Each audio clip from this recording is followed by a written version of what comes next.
Doop-a-doop-boop, boom.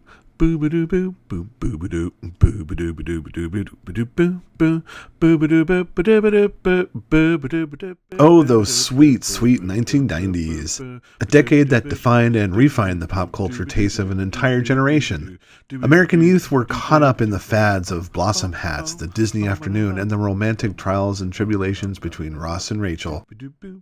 As a kid of the 90s, consumerism ran high as brand ambassadors found every which way to capture my attention whenever and however possible, and no flash-in-the-pan mascot was safe. The 90s was a time that really solidified my interest in video games, largely because there was never a time I wasn't glued to my TV playing Sega Genesis games.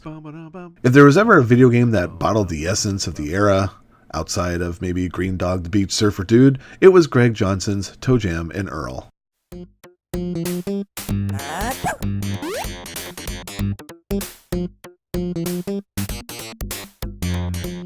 As two rap-loving, totally awesome hip-hop devotees, ToeJam and Earl find themselves stranded in a bizarre recreation of Earth after their ship crashes because of Earl's poor piloting skills. By all accounts, ToeJam and Earl was as bizarre as video games could ever come.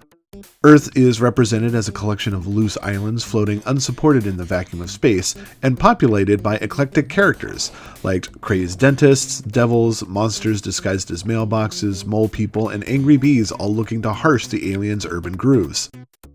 Playing in either a fixed or random mode, it was entirely possible that no two playthroughs would be alike, as the roguelike nature of the game ensured that the level design, enemy placement, and item and ship part locations would be different every time. ToeJam and Earl was totally a product of its time, and as the 1990s eventually faded into myth like Junko jeans, overalls, and slap bracelets, the game that I love so much earned its place in the pantheon of cult classic games and was largely never heard from again after its sequel, Panic on Fucking-Tron. The past couple of years have seen a rise in 1990s nostalgia, and once more, everything old is new again. After all, the year 2020 will mean that 1990 was 30 years ago. Apologies to my fellow millennials for making you feel old. It seems apt then that 2019 would play host to the return of ToeJam and Earl with Johnson once again at the wheel. And that brings us to ToeJam and Earl Back in the Groove. Oh my gosh, I am a fan. The game is both a sequel and a reboot as the alien gods of funk once again find themselves back on Earth and forced to locate pieces of their busted ship. What's fascinating is that Back in the Groove actually provides better context as to why the game's levels are designed the way they are. Instead of slamming down the hyperdrive button to escape, Earl triggers a black hole that sucks them and the planet into a vortex, regurgitating Earth and its denizen in its own little pocket universe. Outside of that, Back in the Groove captures a lot of the elements that made the original game so wonderfully strange. The quest is pretty much the same: find the ship pieces, avoid the dangerous Earthlings, and don't be a wiener.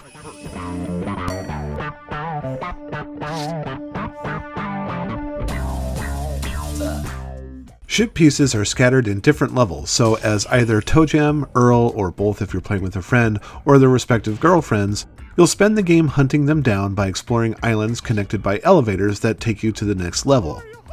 There are very few allies on Earth, leaving you to largely fend for yourself by scavenging and rummaging through bushes, trees, and homes in search of snack food and presents.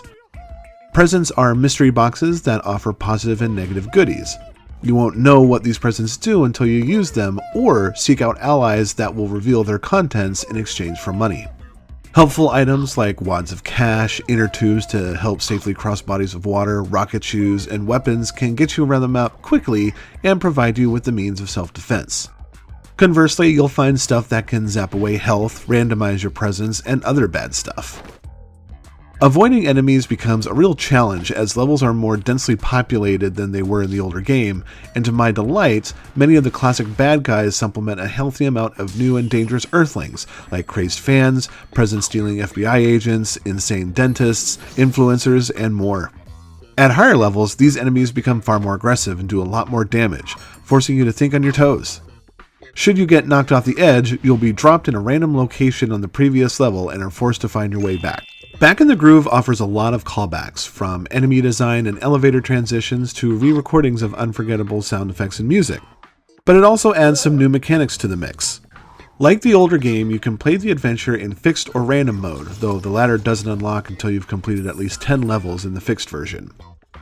Earning promotions is handled differently, as you must track down the carrot suit wearing wise man to trigger the change, instead of it happening right on the spot.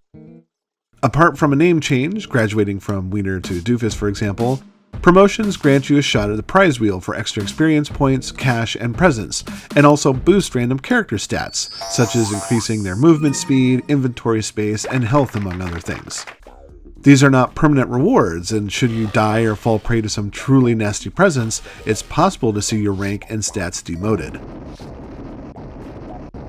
The game's visuals are evocative of the original, but instead of its pixelated beauty, Back in the Groove looks like a Boys Trapper Keeper folder sprung to life. ToeJam, Earl, and their girlfriends are more Saturday morning cartoonish in their appearance, as are the level elements and enemies. As someone who fondly cherishes the look and sound of the old Genesis game, I like the new look well enough, though I can't help but hide the pangs of not being able to see ToeJam and Earl in their pixelated glory. Given the simplicity of the visuals, the game runs pretty smoothly and does well with its bright and colorful visual palette. That said, the frequent stuttering that happens when you hop into an elevator and sit through the level transitions are hard to ignore, especially when you think about the original game running on antiquated equipment had absolutely no trouble. But honestly, that's just me being nitpicky. When it comes to nostalgia, there's a fine line between loving homage and trying desperately to recapture former glory. Fortunately, ToeJam and Earl Back in the Groove is a fantastic and faithful attempt to bring a nearly 30-year-old game back into relevancy. It's more than just a flashy reboot of the original title, as it adds new elements as well as those adopted from the game's sequel, Panic on Funkatron, to make something that feels fresh, new, and stands shoulder to shoulder with the kind of roguelikes available today. A pure blast from the past that never feels forced or at odds with itself, ToeJam and Earl Back in the Groove is a sheer delight from the start. Boogie, boogie, boogie.